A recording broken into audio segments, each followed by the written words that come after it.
नमस्ते दर्शकवृन्द, डुवर्स संवादमा हजुरलाई स्वागत। केही दिन अघि लगातार परेको पानीको कारणले पहाड तराई डुवर्सका विभिन्न क्षेत्रहरूमा व्यापक मात्रामा क्षति भएको थियो।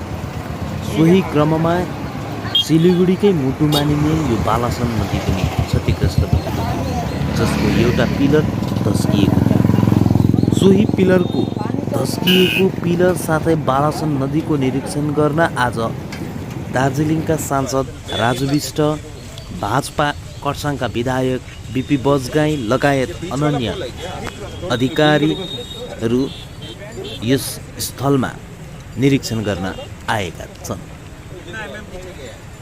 र हामीले हजुरलाई देखाइरहेका छौँ बालासन नदीबाट यो दृश्य। सोही क्रममा आज राजु विष्ट, भाजपा विधायक खरसाङका विधायक बिपी बजगाईले अबको केही क्षणमा नै उनीहरूले पत्रकारहरूलाई यस पुलको बारेमा र यहाँ कतिपय यहाँ यो आपदा भएको छ, जुन व्यापक क्षतिहरू भएको छ, क्षतिहरूको विषयमा उनले जानकारी गराउने हामीले थाहा लागेको छ र उनीसँगै भाजपाका विधायक बिपी बजगाई पनि साथमा छन् र अब हामी सोझै यस विषयमा राजु विष्ट जो दार्जिलिङका सांसद हुन् उनले यस विषयमा के भन्छन् त यसबारे हामी सोझै सुन्नेछौँ। त्यतिन्जेलसम्म हेर्दै गर्नुहोस् डुवर्स संवाद। यहाँ पे मैं अभी इस समय आपके सामने खड़ा हूँ। ये बड़ी दुखद घटना है। ये जो रोड है, ये रोड अभी एनएचएआई ने पीडब्ल्यूडी को स्टेट को दिया हुआ है मेंटेनेंस के लिए और रिपेयर के लिए। 1964 का बना हुआ ब्रिज न कभी मेंटेनेंस पे जाता है न कभी रिपेयर होता है, और प्रिवेंटिव मेंटेनेंस का तो मुझे लगता नहीं यहाँ हमारे इंजीनियर को पता भी होगा, ऐसा भी कुछ होता है।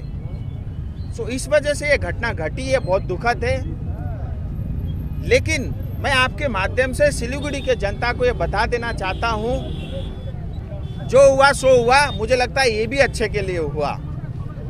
अभी तो एक बार टेम्परेरी, क्योंकि यहाँ पे जो पोल है 10-10 मीटर के गैप में पोल है, बीच का एक पोल गिरा है, इस वजह से पूरा 20 मीटर का जो एरिया है उसके ऊपर में एक बेली ब्रिज बनेगा।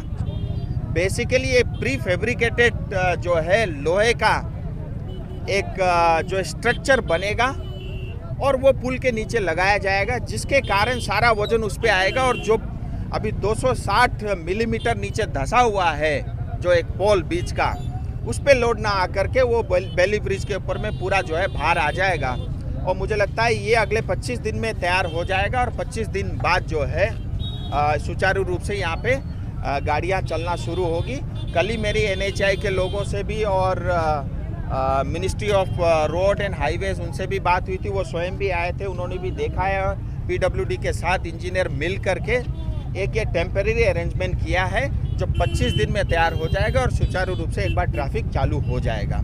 क्योंकि पुराना ब्रिज है, इसमें कुछ भी हम जैक लगा करके एडिशनल कुछ भी नहीं कर सकते, वो टेक्नोलॉजी पुरानी होने के कारण वो संभव नहीं है। लेकिन ये एक बार बेली ब्रिज बनने के कारण ये एक बार काम शुरू हो जाएगा। दूसरी अच्छी बात ये है कि बालासन नदी से लेकर के सेवक तक 12.4 किलोमीटर का फुल्ली एलिवेटेड रोड बनना है, 4 लेन का। ज़्यादातर एलिवेटेड रहेगा, थोड़ी थोड़ी कहीं कहीं डाउन होगा, मैक्सिमम जो है एलिवेटेड रहेगा। और ये पूरी जो 4 लेन की सड़क बनेगी, 1000 करोड़ से ज़्यादा का खर्चा इसके ऊपर में आएगा और पूरा केंद्र सरकार ये खर्चा उठा रही है। और ये जो ब्रिज है बालासन ब्रिज, इसका भी एक अल्टरनेटिव ब्रिज बनेगा इसके बगल में, वो 3 लेन का ब्रिज होगा। और आगे जाकर के ये 12.5 किलोमीटर में जो महानंदा नदी पड़ती है उसका भी एक अल्टरनेटिव ब्रिज बनेगा, वो भी 3 लेन का होगा। तो जब ये बालासन का अल्टरनेटिव 3 बनेगा, बाद में ये भी तोड़ करके इसको भी 3 लेन की और जो है पुल बनेगा, यानी 2 ब्रिज बनेंगे 3-3 लेन के, यानी 6 लेन की 2 ब्रिज हो जाएगी। और पूरा रोड जो है 4 लेन का होगा 50 साल बाद कभी जाकर के 4 लेन को 6 लेन में कन्वर्ट करना पड़ा तो ब्रिज यूं का यूं काम में आ जाएगा। उस बात को ध्यान में रखते हुए इंजीनियर ने ये डिसाइड किया है। मुझे लगता है ये बहुत बड़ी उपलब्धि जो है सिलीगुड़ी की जनता के लिए होगी। बालासन से लेकर के सेवक तक का फुल्ली एलिवेटेड लेन सड़क 4 लेन की बनेगी। और ये जो दार्जिलिंग मोड़ की समस्या थी, यहाँ पे जो है आगे माटीगाड़ा से लेकर के चंपासरी में जितनी भी जो ये ट्रैफिक की इशू है पूरी तरह समाप्त हो जाएगी। एक पहली बात। दूसरी अच्छी बात ये है कि NH10 का DPR तैयार था, उसमें कुछ इश्यूज थे, उसको दोबारा से रिवाइज किया। अभी दिसंबर में नया DPR प्रेजेंट होगा, वो केंद्र सरकार पे जाएगा और करीब करीब काफ़ी बड़ी मात्रा में जो है उस पर खर्चा 1000 करोड़ रुपए से ज़्यादा का खर्चा उसके ऊपर में होगा और दिसंबर के बाद उसका काम चालू होगा। तो NH10 की पूरी तरह मरम्मत, रिपेयर और ऑल वेदर रोड बनेगा। इसी तरह कोरोनेशन ब्रिज, जो बार बार आप लोग का प्रश्न रहता है, कोरोनेशन ब्रिज का वो डिजाइन पार्ट बनाने के लिए टेंडरिंग हो गया है। जैसे ही वो टेंडर खुलेगा उसके बाद जो है वो केंद्र सरकार के पास भेज दिया जाएगा और वो काम भी जल्द से जल्द चालू होगा। चौथी खुशखबरी ये है कि जैसा मैंने बताया था, सिलीगुड़ी के चारों तरफ एक रिंग रोड का बनना अति आवश्यक है। आने वाले फ्यूचर के सिलीगुड़ी को देखते हुए उसका भी जो है DPR जल्द से जल्द तैयार होगा।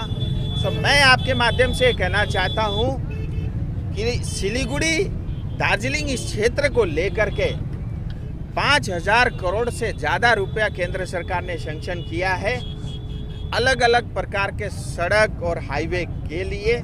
ये 5000 करोड़ में वो बता रहा हूँ जो 25000 करोड़ से सिलीगुड़ी कलकत्ता के बीच में जो हाईवे बनेगा उसके अलावा बता रहा हूँ। सो काफ़ी मात्रा में जो है सड़कों का काम जो है पूरी सी पूरी जाल बिछाने का काम जो है केंद्र सरकार की तरफ से होगा। और मुझे लगता है ये जो भी हुआ इसके कारण जो है ध्यान सबका आकर्षित हुआ है और इसका काम जल्द चालू होगा। इतना आश्वस्त मैं आपके माध्यम से बिल्कुल सही है। और यहाँ जितने भी जो है ये जो समस्याएं आती है लैंडस्लाइड की, ब्रिज टूटने की, क्योंकि ये पहला ब्रिज नहीं है जो बंगाल में टूटा है, इससे पहले भी बहुत ब्रिज टूटे हैं। उसका कारण एक ही है कि इस तरह से जो है यहाँ पे जो है बालू की स्मगलिंग होती है। ये स्मगलिंग को जो है TMC की सरकार बढ़ावा देती है और ये स्मगलिंग रुक जाए तो इस तरह की घटना भी रुक सकती है। लेकिन समस्या ये है कि जैसे ये स्मगलिंग जो है रुक जाएगी वैसे ही जो है नेताओं के जेब खाली हो जाएंगे, इसलिए नेताएं डरते हैं।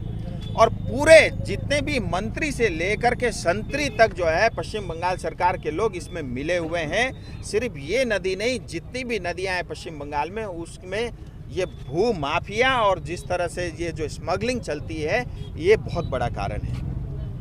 सर, ये 25 दिन में आपने कहा कि ये बालासन पे लोहा का स्ट्रक्चर लगना शुरू हो जाएगा, 25 दिन में चालू हो जाएगा ये ब्रिज, तो ये काम कब से शुरू होगा सर? ऐसा है, मुझे लगता है 2-4 दिन के अंदर में स्ट्रक्चर तैयार, उसका डिजाइन तैयार हो जाएगा। उसके बाद फैब्रिकेशन का काम चलेगा। आप ये मान के चलिए आज हो गया तारीख 23, यानी आज से 25 दिन बाद ये ट्रैफिक शुरू हो जाएगी।